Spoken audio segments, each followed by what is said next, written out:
পূর্ব নাডুবা ৩ নং ওয়ার্ডের সাবেক মেম্বার।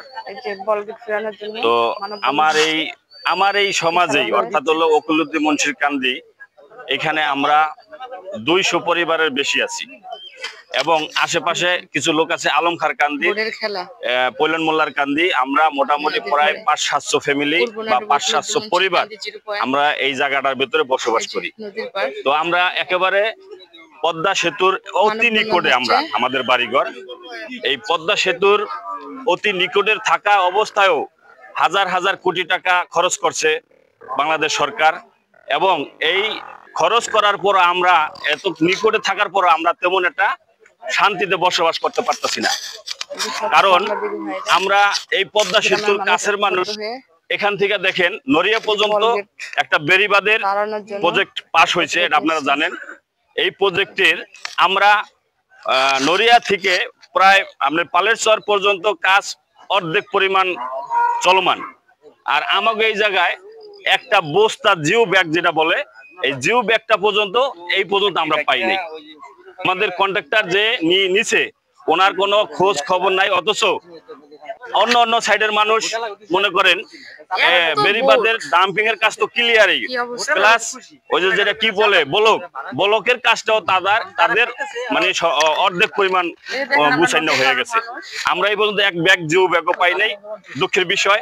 আরেকটি বিষয় হলো এই যে আমি যে 500 পরিবারের কথা বললাম, এই 500 পরিবারের যে আওতাটা, এই আওতার ভিতরে আমাদের এই নদীর পারে আমরা অনেকবার নদীতে ভাঙছি। এই প্রত্যেকটা পরিবার নদীতে ভাঙা অনেক হয়রান হয়েছি।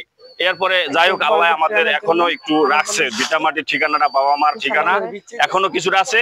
কিন্তু এই থাকার পরেও কিছু চক্র আছে, আপনারা জানেন, নাম বলে গেছে, এবং আরো জানেন আপনারা এই চক্রের ভেতরে মাদক মামলা, গাজার মামলা, এই চক্র যারা করে তাদের ভেতরে আপনারাই নিউজ করছেন। এই পদ্মা থানায় মামলা পর্যন্ত হয়েছে। এই মামলা যারানি খাইছে, যারানি এই মামলার আসামি, তারাই এই চক্রটারে এখান দিয়া মনে করেন 200-300 যারতন যা রাখতে পারে 500 টাকা পর্যন্ত নেয়, যে ওরা 500 টাকা করে কালেকশন করে ওরা বাগবাটা করে খাইতেছে। অথচ আমরা এই যে যারানি অনেক পরিবার আমরা মনে ক্ষতিগ্রস্ত হইতেছি, ওনরা এই ক্ষতিগ্রস্ত দিকে তাকায় না।